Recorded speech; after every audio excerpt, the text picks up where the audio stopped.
Bueno, vamos a hablar de los directivos. ¿Quién lidera al líder? Porque, claro, a los empleados nos asesoran, nos dirigen los jefes. Pero ¿quién forma a un directivo?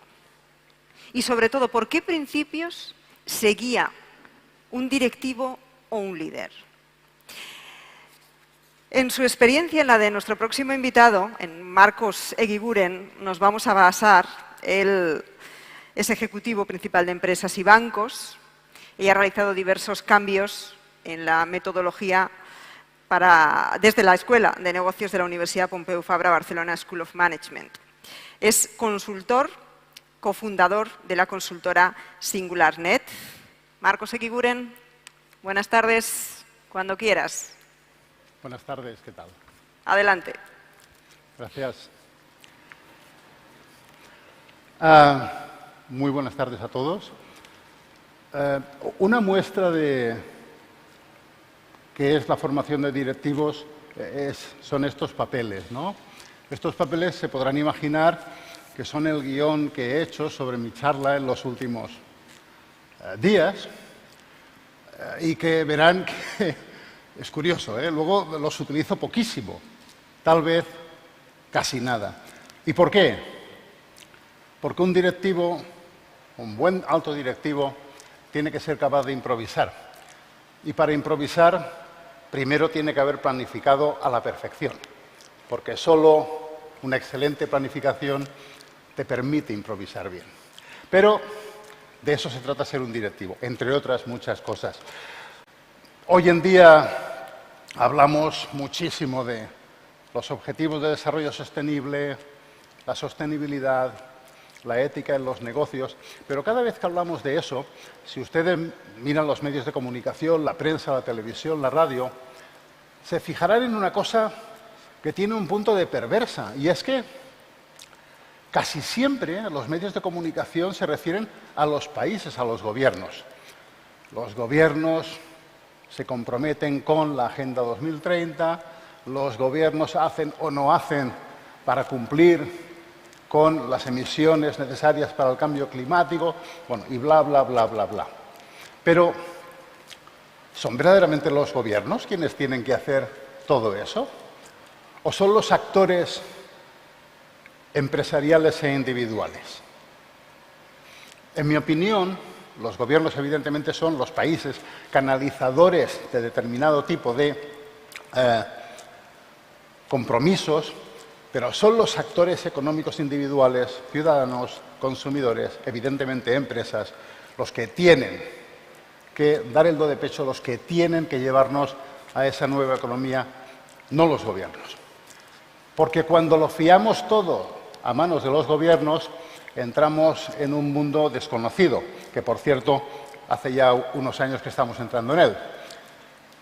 Por eso, precisamente, en las escuelas de negocio, y de ahí el título de mi presentación, tenemos una obligación, un deber, que es incorporar el pensamiento crítico, incorporar la ética, más allá de la sostenibilidad, la ética en sí, como un elemento central de lo que las escuelas de negocio tienen que transmitir a los futuros líderes, a los futuros directivos. Porque al final, esos líderes, esos directivos de empresa, directores de multinacionales, directores responsables en pequeñas empresas, en medianas empresas, son las personas que de verdad pueden cambiar el ciclo económico. No lo fiemos todo a los gobiernos, vamos a fiarnos de nosotros mismos, vamos a fiarnos de nuestra estructura productiva. Cuando hablo de ética en los negocios, alguien podrá creer, bueno, la ética tiene que ver con la bondad, se trata de ser bueno. Pues va a ser que no. Ética y bondad, y perdón, alguien se va a escandalizar, pero por favor los tomates al final, ahora que sería muy incómodo. La ética y la bondad son dos cosas distintas, en ocasiones vinculadas, pero no siempre. La ética es un concepto que tiene que ver con la elección. Y la elección tiene que ver, evidentemente, con los marcos legales en cada sociedad y con los marcos morales en cada sociedad. Lo que es ético en España puede ser no tan ético en Tayikistán. ¿Por qué? Porque hay un marco moral distinto, porque hay un marco jurídico distinto. ¿Y quién soy yo para juzgarlos? ¿Quién soy yo para juzgarlos? Por tanto, insisto, cuando hablamos de ética hablamos de elección, hablamos de dilemas y en el caso de los directivos de empresa, ¿qué es lo que ese directivo, un director financiero, un directivo de una pyme, qué es lo que ese directivo tiene que tener en cuenta? ¿Cómo debe decidir y por qué debe decidir A o B en función de ese marco moral? Lógicamente, las escuelas de negocio verdaderamente punteras deben incorporar esa línea de actuación. Ya me han presentado, pero mi trayectoria profesional, tanto en el campo académico, en estos momentos soy el Associate Provost, que sería el equivalente a director general adjunto en la Barcelona School of Management, dirijo la cátedra de Finanzas Sostenibles y además he estado muchísimos años viviendo fuera de España como primer ejecutivo de la Asociación Mundial de Banca Ética y con Valores y en todo tipo de cargos. Por tanto, el tipo de enfoque que les voy a dar va a ser un enfoque, digamos, no muy académico y mucho más vinculado con la práctica. Es decir, ¿qué necesita un directivo para tener un comportamiento razonablemente adecuado y razonablemente ético? Porque una decisión ética de un directivo hace que necesitemos menos normas, menos leyes y probablemente menos seguimiento de nuestras administraciones. El año pasado tuve el placer, pues, con la invitación de José Luis Sol, también de estar en la primera edición de este congreso. Y si alguno de ustedes estaba en esa edición, recordará que mi charla fue alrededor del concepto de banca ética y con valores. Y sin embargo, hoy, un año después, mi charla va alrededor de la educación.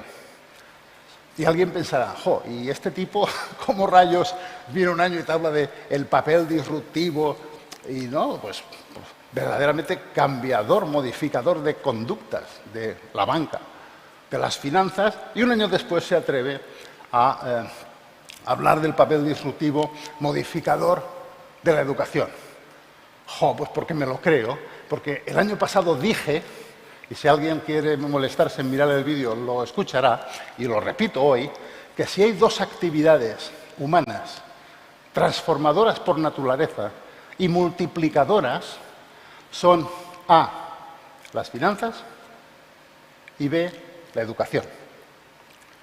Cada euro invertido en finanzas de una manera positiva, ética y sostenible es un cambio radical en la actividad económica. Y lo mismo ocurre con la educación. Cada actividad educativa que impulse esa manera de pensar ética, sostenible en nuestros directivos, es un cambio radical, cómo no, en lo que va a pasar en el mundo. Por eso tenemos en nuestra transparencia esa visión del banco y tienen a su derecha la fotografía de la fachada de la sede de la UPF Barcelona School of Management, que me honro en representar, y que además la UPF está en estos momentos en el ranking del Times Higher Education, es la primera universidad española en términos de calidad, está entre las 10 primeras del mundo de las jóvenes universidades, aquellas que fueron fundadas hace menos de 50 años y, por tanto, estamos hablando de una institución muy relevante en España. Hay una frase de Nelson Mandela, de seguro que la conocerán todos, y dice que la educación es el arma más poderosa del mundo, la más poderosa que podemos utilizar para cambiar el mundo.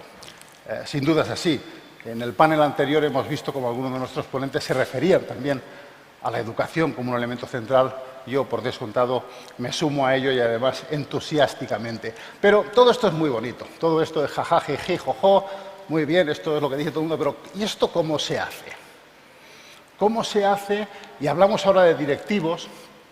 ¿Cómo se hace para que la educación de altos directivos, la que practicamos las escuelas de management, de negocio del mundo, pues verdaderamente pueda generar ese líder distinto? Ese líder que no solamente esté preocupado por el P&L, la cuenta de resultados, que esté preocupado por otras cosas. Mi disertación va a ir sobre eso, cómo se hace. Bueno, lo primero que les querría compartir con ustedes es que, como en tantas otras cosas, igual que hace un año les decía, oiga, es que existe un marco de referencia internacional que habla de lo que quiere decir una banca con valores. Unas organizaciones, unos estándares, unos principios. Bueno, pues lo mismo ocurre con la educación de directivos. Y tenemos los Principles for Responsible Management Education, que fueron iniciados por el programa Global Compact de las Naciones Unidas. Muchos de ustedes lo conocerán, que es un programa que pretende impulsar desde las Naciones Unidas y la sociedad civil los valores cívicos en el mundo. Bueno, pues una iniciativa de este programa de Naciones Unidas son estos principios. Son los principios a los cuales deberían acogerse las escuelas de management de negocio que quieren ser transformadoras y que quieren crear un nuevo concepto de directivo. Los ven en pantalla. El primer principio es el propósito. Se entiende que esas escuelas de negocio que firman esos programas deben desarrollar las capacidades de estudiantes que sean transformadoras de futuras generaciones, los propios valores que se incorporen en el currículo de las asignaturas, de los programas, etcétera, etcétera, y que sean los que acepta también UN Global Compact. Lo más importante, luego me referiré, que es la metodología. ¿Qué demonios cambiamos en las clases? Todos ustedes han estado en universidades, en escuelas de negocio, han estado en clases, ¿no? Y saben de qué hablo. Y ver, ¿cómo rayos lo hago yo? ¿Cómo rayos lo hago yo en la práctica, para que en una clase de, no lo sé, corporate finance, marketing estratégico, logística, no lo sé, lo que les apetezca, para incorporar ese elemento de dilema ético? ¿Cómo puedo pensar más allá de la técnica? Bueno, pues es un elemento que los principios de Responsible Management Education reflejan, y luego les explicaré cómo lo abordamos. La investigación, evidentemente, los partenariazgos con empresas, instituciones, con los cuales podamos sumar y multiplicar, y por último también el diálogo. La educación de directivos tiene mucho que ver con el diálogo. Alguno de ustedes se preguntará, hombre, pues si hay unos principios de Responsible Management Education, eso quiere decir pues que habrá muchísimas escuelas de negocio en el mundo que pues han firmado y hacen cosas. Nine. En el mundo, según las fuentes, existen entre 15.000 y 35.000 escuelas de negocio. Digo según las fuentes porque es un poco difícil categorizar exactamente qué quiere decir una escuela de negocio. Pero bueno, entre 15 y 35.000. Bueno, pues de ese número enorme de escuelas de negocio, solamente 800 son firmantes de estos principios. Pero de esas 800, que es un porcentaje bajo, de esas 800, las que verdaderamente son activas, trabajan en base a los principios y reportan cuáles son los resultados, es un porcentaje muy inferior. En el caso español, por ejemplo, tenemos 26 escuelas de negocio que son firmantes de esos principios. No sabemos cuántas hay, porque hay 60 que pertenecen a la agrupación española de escuelas de negocio, pero hay muchísimas más, departamentos de universidades, probablemente haya 3 o 4 centenares. Pero de esos 26 firmantes, tan solo 7 han alcanzado un cierto nivel de excelencia. Es decir, que a pesar de estar firmando, hay mucha tela que cortar, y hay mucho que mejorar, y hay mucho que hacer. Bueno, en la Barcelona School of Management lo que hemos hecho ha sido adoptar esos principios, evidentemente, ya hace unos años, y luego, trabajando esos principios junto con algunas metodologías que provienen, en algunos casos, de algunos libros que yo mismo he escrito en los últimos años, como Empresa 3.0, Principios de Ética Organizativa, o Por qué fracasan las organizaciones, y, evidentemente, ¿por qué no?, también con mi experiencia como primer directivo de la Asociación de Banca Ética. Con todo eso, bueno, hemos creado nuestro modelo de aplicación de esos principios de Responsible Management. Vamos a la práctica. Les decía que hay 6 principios, ¿no? Aquí tenemos 2 principios. El primero es el de la misión y el de los valores. Según UN Global Compact, una escuela de negocios transformadora tiene que tener una misión transformadora y una visión y valores transformadores. Es decir, que en la definición estratégica de la escuela de management hemos de ir más allá de la RSC. Hemos de intentar crear una escuela de management regenerativa, que verdaderamente cambie el mindset, cambie la mentalidad de los nuevos líderes, de los jóvenes empresarios, de los jóvenes directivos.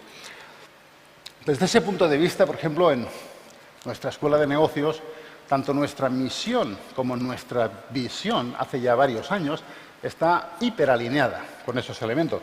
Nuestra misión es tan bestia, tan bestia, tan bestia, que lo dice explícitamente.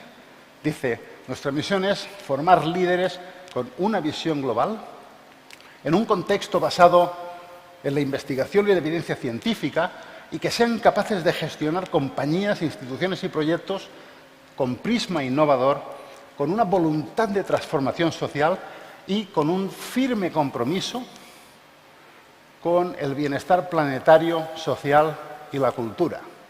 No encontrarán ustedes muchas escuelas de negocio con ese tipo de misiones tan explícitas.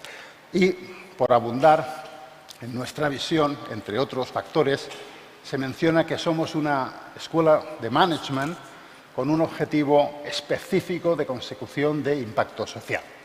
Les ahorro la letra pequeña. Este tipo de elementos, con sus valores, etcétera, etcétera, son importantes porque al final todo eso fluye abajo en la organización y eso pues implica una manera de hacer del decanato, una manera de hacer del provost y la dirección general, de toda la estructura de la escuela de negocios. Pero a pesar de que todo eso está muy bien, no es lo más importante. Lo más importante es cómo abordamos y cumplimos los otros 4 principios.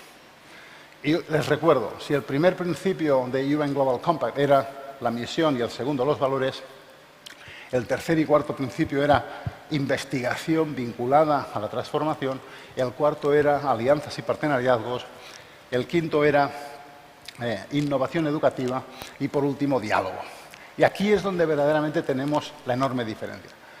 En el caso de la Barcelona School of Management, lo que hemos hecho ha sido apostar enormemente por una manera distinta de enfocar todos esos ámbitos. En el ámbito de investigación y de partenariazgos, muy concretamente, estamos y llevamos años tejiendo una estructura de negocios y de empresas colaboradoras que compartan con nosotros esa voluntad transformadora del mundo. Hemos creado un observatorio de negocios sostenibles, varias cátedras con empresas punteras, con el Grupo Aguas de Barcelona, una cátedra sobre comunicación corporativa, sobre los ODS, con Mercadona una cátedra en economía circular, con el Grupo Triodos Bank una cátedra en finanzas sostenibles que me honro en dirigir, etcétera, etcétera. Incluso programas específicos, como algún programa que se lanza en los próximos meses, un PDD en negocios sostenibles, junto con el Grupo Suez Aguas de Barcelona. Es decir, hay todo un grupo importante, les he mencionado 3 o 4 ejemplos, pero hay como 20 o 30 empresas punteras a nivel nacional e internacional que se alían con nosotros para incorporar la praxis de lo que es la sostenibilidad en el desarrollo en sí también metodológico y académico. En el mundo de las alianzas internacionales también hemos optado por una actividad muy especial. Ahora mismo estamos en alianza con 7 escuelas de negocios europeas para lanzar un programa sobre capitalismo consciente.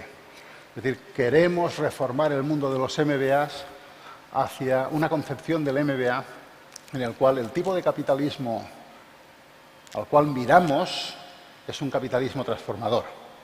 Y eso les aseguro que no es fácil, llevamos ya un tiempo con ello, pero bueno, creemos que en el próximo año sí podremos salir con ese programa paneuropeo al mercado. Y también estamos haciendo otras cosas, como asesorando a alguna universidad del centro de Asia en la formación en ámbitos de ética empresarial y sostenibilidad a sus profesores.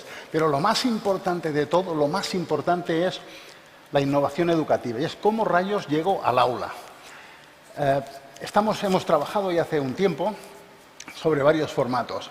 Probablemente se sorprenderían si estuvieran en un aula nuestra, porque verían que asignaturas que son tochos clásicos, como podría ser contabilidad y finanzas, o como podrían ser pues, marketing táctico, se convierte en una asignatura en la cual, evidentemente, abordamos cuáles son los elementos funcionales básicos del marketing mix, pero lo hacemos incorporando continuamente dilemas éticos.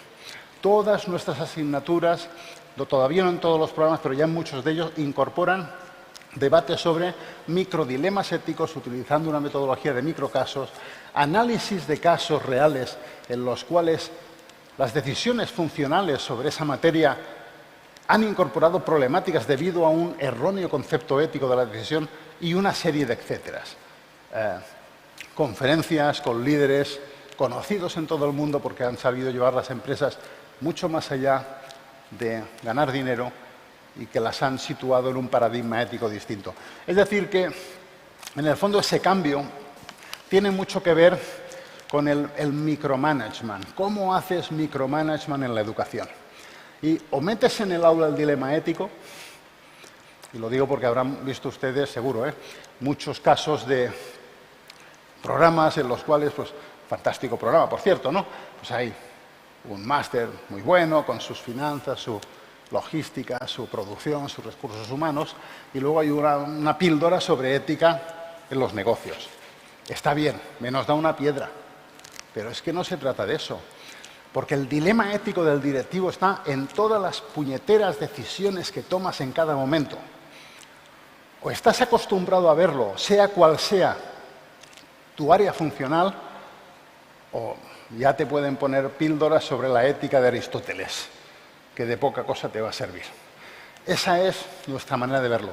Incorporemos píldoras generales, pero vamos a meternos en el dilema ético central. Bien, me quedan 2:43 y te prometo que en 2:43 estoy, porque estoy en conclusiones. Conclusiones finales, porque además toca. Fíjense, hace muy poco, la semana pasada, se publicó un estudio por parte de la Asociación Española de Directores de Responsabilidad Social, DIRSE, junto con BICIC, que es un laboratorio de investigación sobre ética en la empresa. En ese informe decía que alrededor del 75% de empresas españolas incorporaban la ética en su propósito. No está nada mal, ¿eh? Pero luego decía, solo el 26% de esas empresas tienen sistemas para integrarle la toma de decisiones. Eso ya está menos bien. Y por último decía, pero solo el 8% lo hacen de forma eficiente. Eso está bastante peor. ¿Qué quiere decir? Queda mucho a mejorar. Y solamente podremos mejorar cosas si la formación de directivos, la formación de nuestros consejeros delegados, directores generales, etcétera, va en la línea adecuada. Por eso, en las escuelas de negocio, la nuestra por descontado, pero también otras escuelas de negocio punteras en España, estamos apostando por esa vía. Las escuelas de negocio podemos y debemos hacer más en el ámbito de no solamente hablar de sostenibilidad, etcétera, que está muy bien, sino de verdaderamente formar a directivos conscientes, con capacidad de identificar cuándo una decisión incorpora un dilema ético, porque no es tan sencillo hacerlo, y de poder tomar decisiones en base precisamente a esa línea.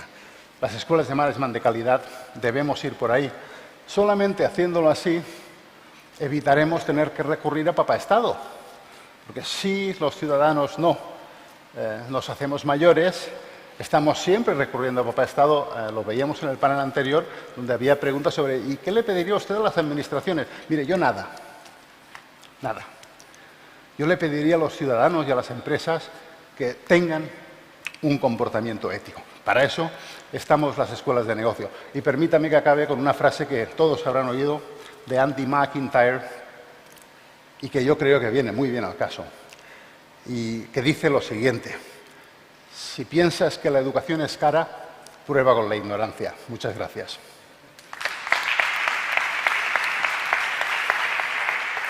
Perfecto, Marcos. Perfecto. De maravilla.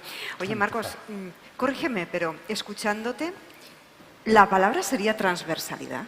Claro, naturalmente. O sea, no me imagino que en dos ámbitos tan transformadores como las finanzas y la educación, lo has dicho, la ética solo sea una píldora. Es decir, la ética debe guiar cada uno de los pasos del profesional. Naturalmente, por eso he hecho referencia precisamente a esos dos ámbitos de mi propia experiencia vital, ¿no? Uno, el sector financiero, porque alguien, bueno, muchos de los presentes seguro, y de los que nos siguen por streaming, dirán, bueno, pero la banca, las aseguradoras, ¿no?, las gestoras de fondos, bueno, esto es ética lo justito, ¿no? ¿Por qué no vende? Bueno, porque la creencia normal es que ese tipo de comportamiento no está dentro de esos sectores. Y puede ser en parte. Ajá. Eso no quiere decir que si uno quiere que un sector económico, aquí hablamos de estos dos, sea verdaderamente transformador, el comportamiento fundamental y profundamente ético de sus directivos es crucial. En la banca, sin duda, porque las decisiones que se toman en la banca y en las finanzas es decisiones de dónde pongo el dinero, y tiene mucho que ver con los conceptos morales y éticos. Y en la educación, bueno, acabo de referirme a ello. Las decisiones que toma cualquier directivo en cualquier empresa, todas ellas, aunque a veces nos parezca que no, tienen un trasfondo ético. Una campaña comercial. ¿Cuántas campañas comerciales has visto? Absolutamente. ¿Te hago alguna pregunta o no hace falta? No hace falta. No hace falta.